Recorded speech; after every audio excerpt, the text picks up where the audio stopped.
This is Amplify You, the podcast about you discovering your message and broadcasting it to the world.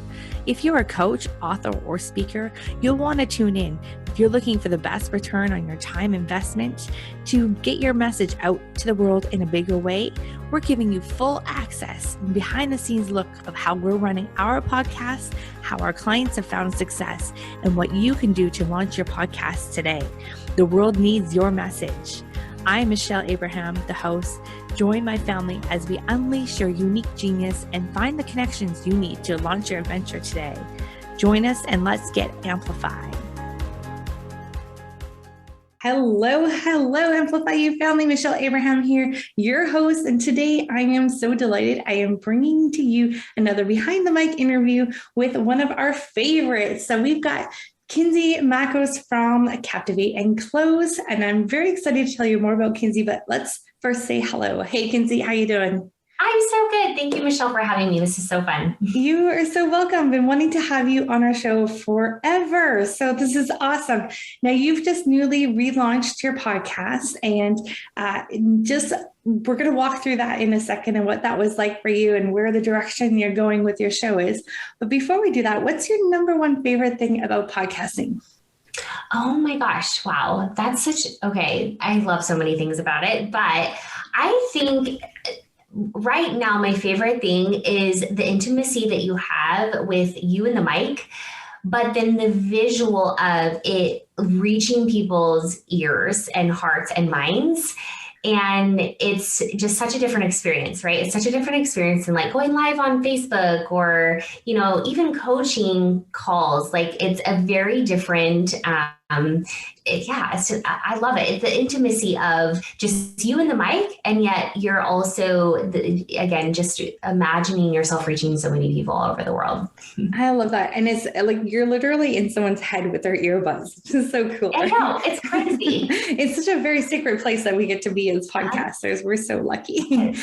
So let me tell you guys a little bit more about Kinsey. So Kinsey, your background, you're a marketing strategist, and then you're also a recovering people pleaser, self-sabotager, and corporate hustler. So right now, Kinsey helps entrepreneurs create and execute magnetic marketing, which is what we're all about here too, and build expert brands so that they can get known, seen, and heard online.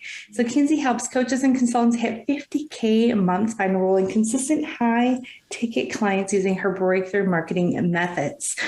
So not only is Kinsey the host of Captivate and Close podcast, which is ranked in the top 5% globally, and she's also the founder of Magnetic Business Framework, which, as an ex-corporate leader, a wife, a mom of three, she really believes that women have it all without having to sacrifice who they truly are, which I love that about you, Kinsey. So Kinsey's work's been featured in all sorts of different publications like NBC, CBC, and Fox, Yahoo Finance. And she was also, as Yahoo Finance also named you as one of the top 10 business coaches. So much media, so many great things, Kinsey. So we're glad to dive in here with you today and take us a little bit back to when you first started your podcast. Now you've just relaunched it. We'll talk about that in a second, but what inspired you to create a podcast in the first place? Yeah, I think initially I was just having this conversation with Evans is like, when I went back to that initial desire, it's just the idea of having a podcast was so so fun and exciting. I think it's on, and I noticed this with a lot of my clients is like, it's in one of their bucket list items. And so, but also it was sort of this idea that I wanted to reach people outside of the social media realm. So I really like the idea of podcasting and just being able to create content that's going to hit people in a different way, right? It's just like, I don't want people to just read through social. Like I want to hit people's ears. And that was really exciting at the time. I love that. And, when you're hitting people's ears in the right way, like they're pulled in like that, it's that magnetic marketing system, like the way that you talk about in your business is exactly why podcasting is so amazing, right? They're connected to you. They're magnetized to your show. You're not interrupting them as they're scrolling through social media or something like that, right? Yes, exactly. Yeah, that's awesome. So tell us a little bit about the first iteration of your podcast. And now we're into season 2, a new launch. new name, a few different things happening. So tell us a little bit about that.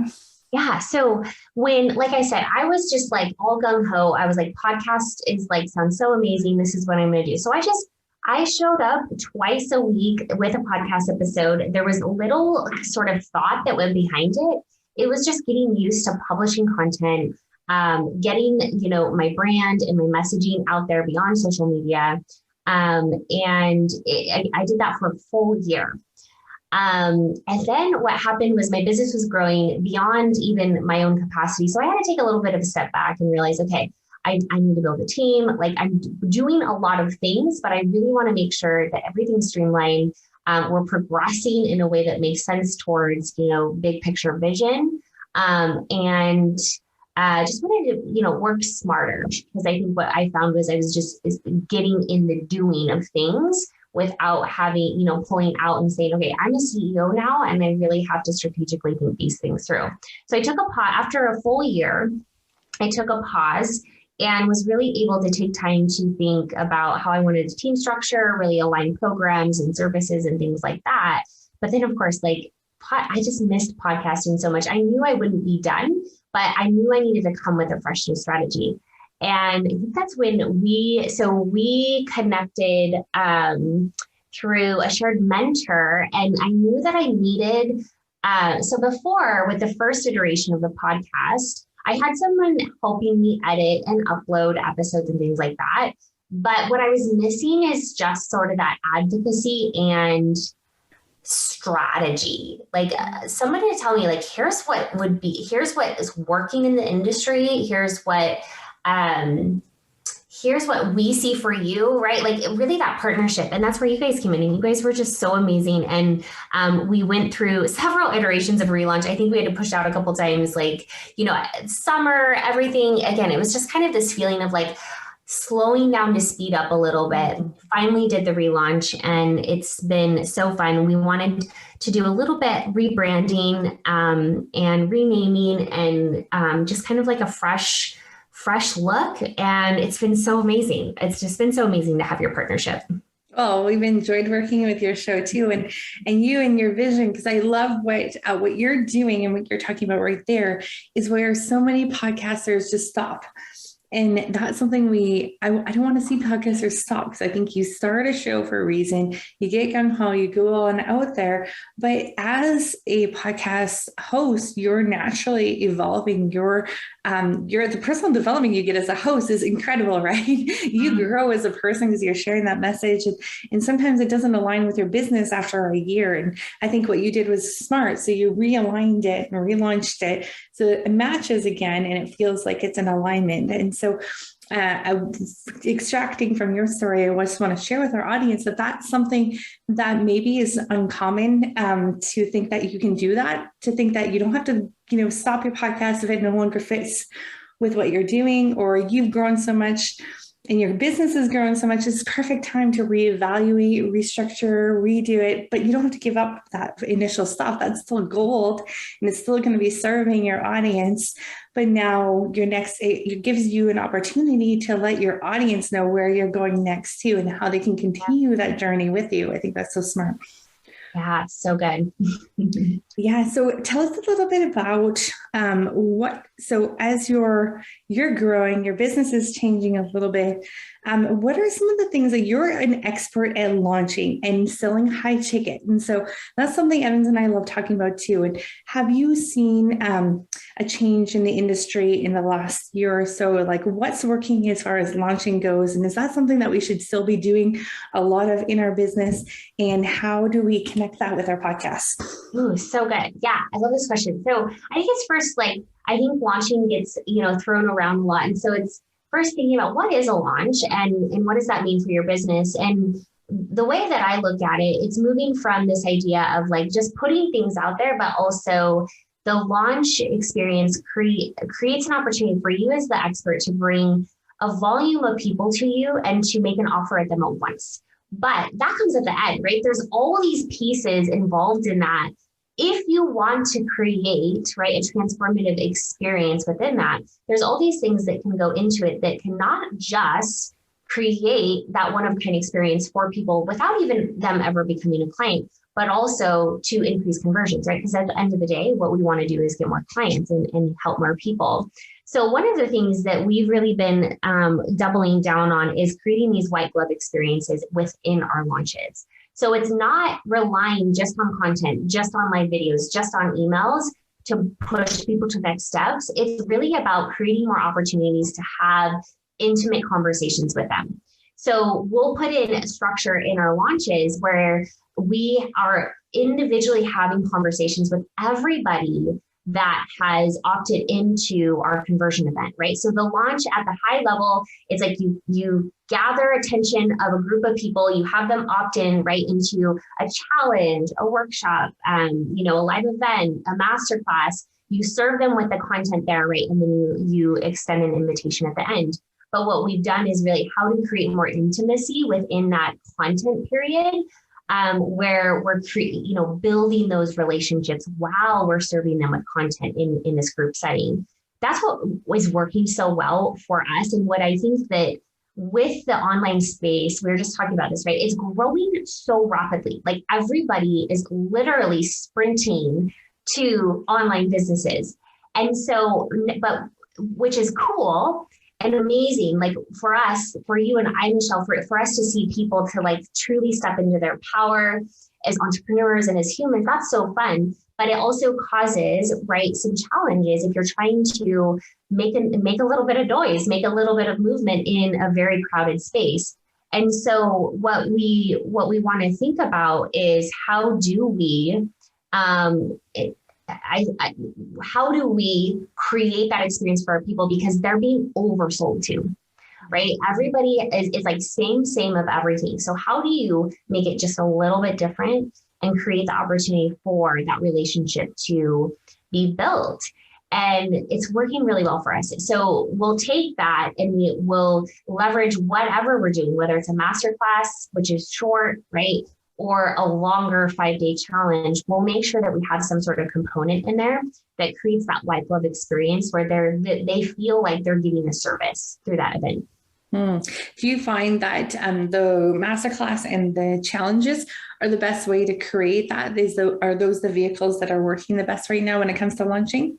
Yeah. So to be honest, like I've always loved the longer versions of where I can intimately get to know somebody over the course of a couple of days. So we've experimented with all the ways. We've done, 2-day live events. We've done 5-day challenges. We've done master classes. If I could pick my favorite, I would say right now we're actually doing a 3-day workshop where it's kind of a shortened version of a 5-day challenge.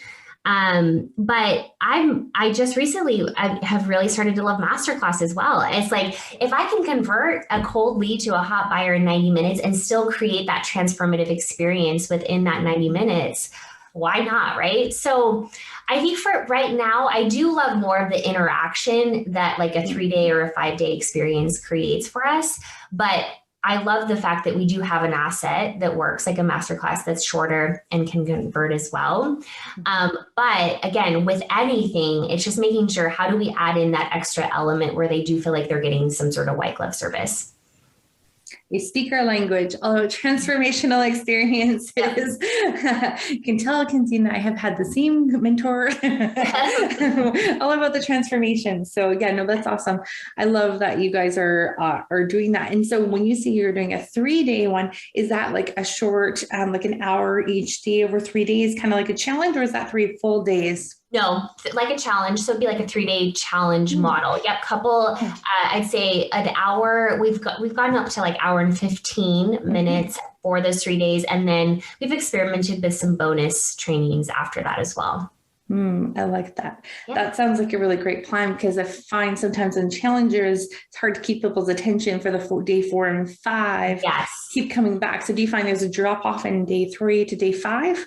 Yeah. So we're really good. Like, and this is encouragement for anybody. And this is what I'll tell my clients, because sometimes when we're in launches, we let emotions take over. So it's really hard to tell what's working and what's not working. And so we're always going back to the numbers. And so we're really good at tracking. Overall, what we found with the 5-day challenge is, yes, generally you'll still have a drop off from the biggest drop off happens from day 3 to day 4. So what we are trying to do is close that gap and or offer an invitation on day 3. So some, the majority of people hear it, but that's what we were like, well, why not? If people are dropping off after day 3, why not create a 3-day experience, right? Keep it shorter. And if we think of our most premium clients, they're busy, right? It's like, just give me the goods and I'll be, and send me on my way. So we find that we're really loving the 3 days right now.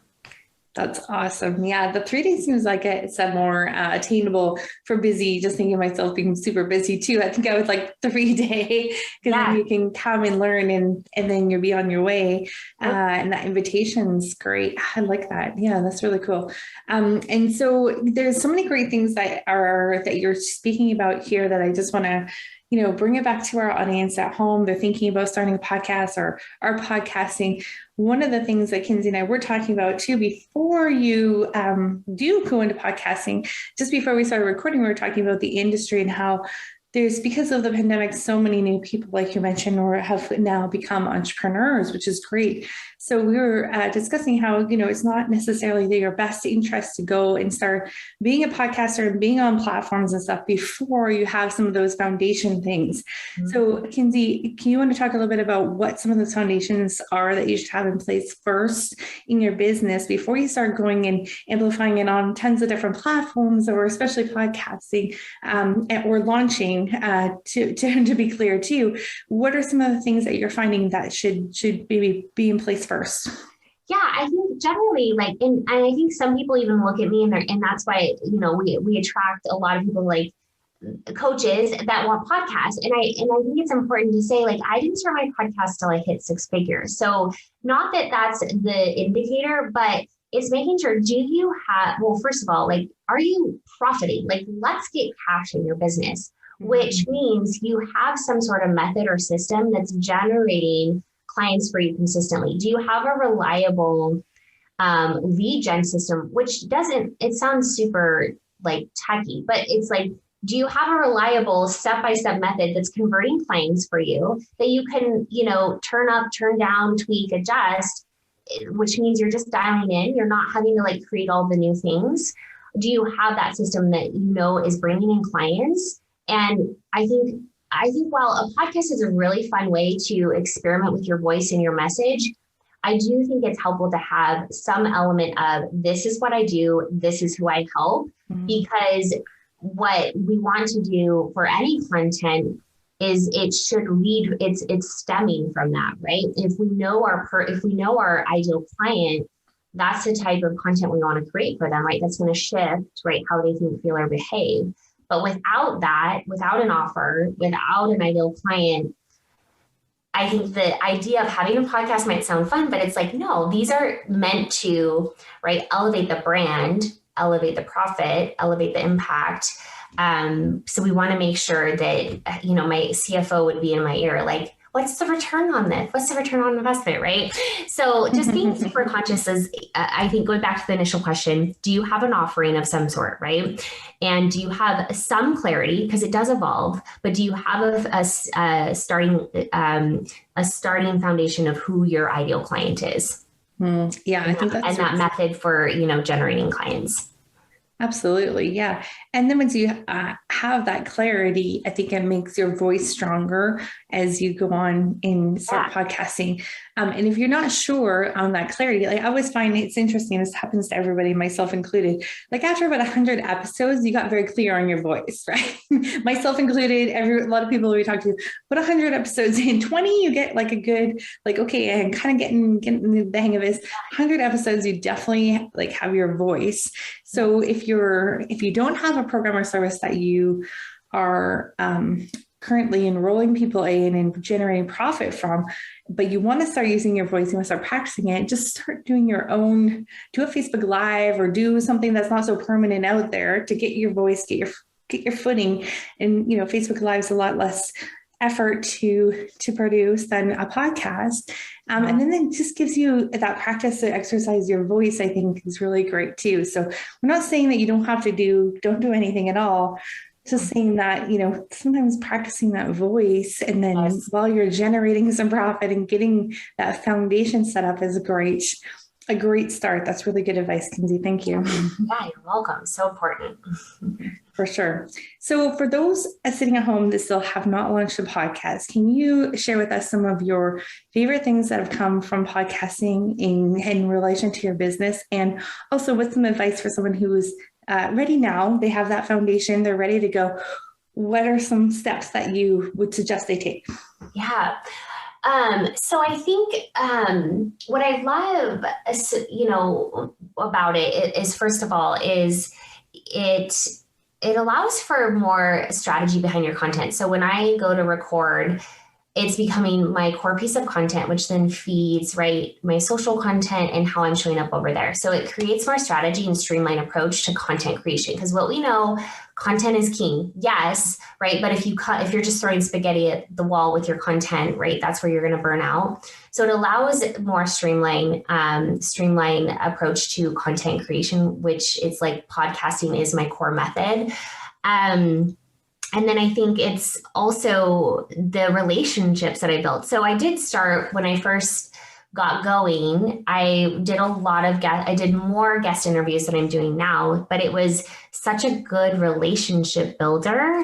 And it's kind of, when people see or hear that you have a podcast, it's like your expertise or your expert status just like went up a notch. It's something about, right, having a podcast makes you like, maybe a little bit more credible, which is, again, just crazy, but it's true, right? How people perceive. So I love all those elements of it. I would say though, from the get-go, I've always had help with it. It's like, get help. So if you're thinking about launching a podcast, what are you waiting for? Mm-hmm. And get help. And of course, like Michelle didn't tell me to say this, but like you need help, right? With Michelle, from Michelle's team. But either way, it's like, if you're spending time editing or uploading, like I couldn't even tell you how it all happens. And I love it that way because it's not my zone of genius. All I do, I record into the mic and everybody else takes care of it. And that's where I don't want, because I think what happens is you build that momentum for yourself in the business. Mm-hmm. And then if you're going to start a podcast, you'll find that you're going to try, if you're trying to do it yourself, you're going to take away that momentum by tweaking or like fumbling around with techie stuff for hours. So definitely get help and think about how can you streamline that process and do less of the process and literally just record into the mic. I love those things that you're saying. So true. And I think that's very smart to stay in your zone of genius. Like you said, you don't want it to distract you from what you're doing. If you think about it, I think we've kind of calculated it, on average, it takes someone like 4 hours a week to just basic stuff on their podcast.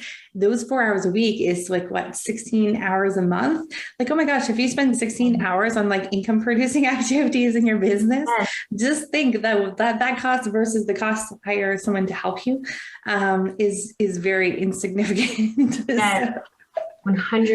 Yeah, it's going to be CEO, delegate that for sure.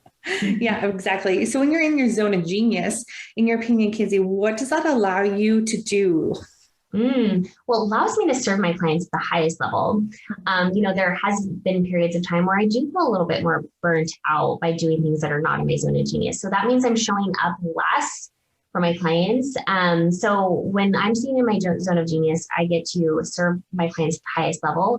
I also get to create content in, like, again, when I think of like my brain power, like that, all my brain power goes into creating the best, juiciest content that's going to create demand and desire for my offers.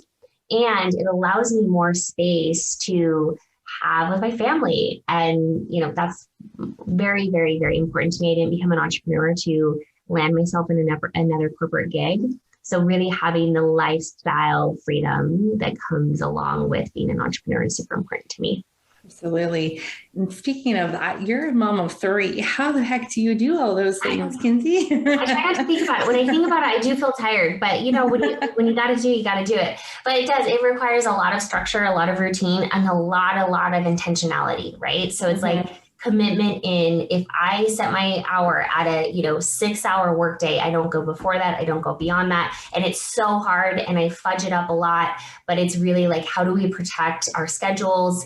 How do we carve, really be present when we're with the family and making sure that things are flowing the way that they need to. Yeah, it definitely, I like what you say, where it really keeps like that commitment to your schedule. I know I have a strict 4 p.m. finish time on there. So that's the same time my kids get home from school. And it's like, if I, bend that a little bit, I don't feel good about it. They're compromised because then they're not getting the attention. It just kind of spirals into like not a great evening. So I like what you say that, don't pick that 6-hour window that you can work or whatever, however many hours it is for you in your life. But I like how you said that because it's true. Like I've noticed that if I bend the rules on that or try to get around it, it doesn't usually turn out in the best, the best way. Yeah. And so showing up also like, for your podcast, not only your clients, but your podcast. I think that was really interesting what you said, because when you're thoughtful, there's a difference between showing up, turning on your Zoom and rambling for the first 10 minutes when you're not really sure what you want to say, but you got to do a podcast interview because it goes out in 2 days and you've got to get that done, versus showing up, delivering huge value like you do, like right out of the gates. You can get it done much more efficiently. Your audience can tell they appreciate it because you're not wasting them rambling for 10 minutes and going in circles with them. Yeah, so good, right? Oh, so good. Yeah. So when that preparation comes in, I think that's a really great point. I'm glad you brought that up because you preparing for your podcast interview shows up on how well your podcast is performing, which you do this really well because you show up, you're prepared and you deliver great content in that succinct period of time without all the extra fluff in your brain trying to think about what you want to say and taking us on this rambling journey for the first 10 minutes. So I appreciate that so much about how you deliver your podcast. And I think that's a really great nugget that our listeners at home can take with them from this conversation. You're welcome. Before we let you go, Kinsey, I know you're a busy lady. You have a lot of things on your plate. What's something that you're working on right now that you want to share with us, and how can we connect with you further? Oh, so good. So I would love, we're working on so many things. We have a big 2022. We're doing a lot of strategic planning right now. So obviously lots of top of mind. But we have a new free workshop that we're running. It's called Signature to 7. It would be a great opportunity for coaches or consultants that are trying to scale their signature offer. So that's where you can find me or pop over to Instagram at Kinsey Machos. I would love to connect with you over there as well. Awesome. And we'll put the links to those in our show notes for you as well. So that was signature27.com or Kinsey Machos on Instagram. Do you want to spell that for them, Kinsey? Yeah. So it's KINSEYMACHOS. And I'll have those linked to my free Facebook group on the link in bio as well there. So you can pop over there.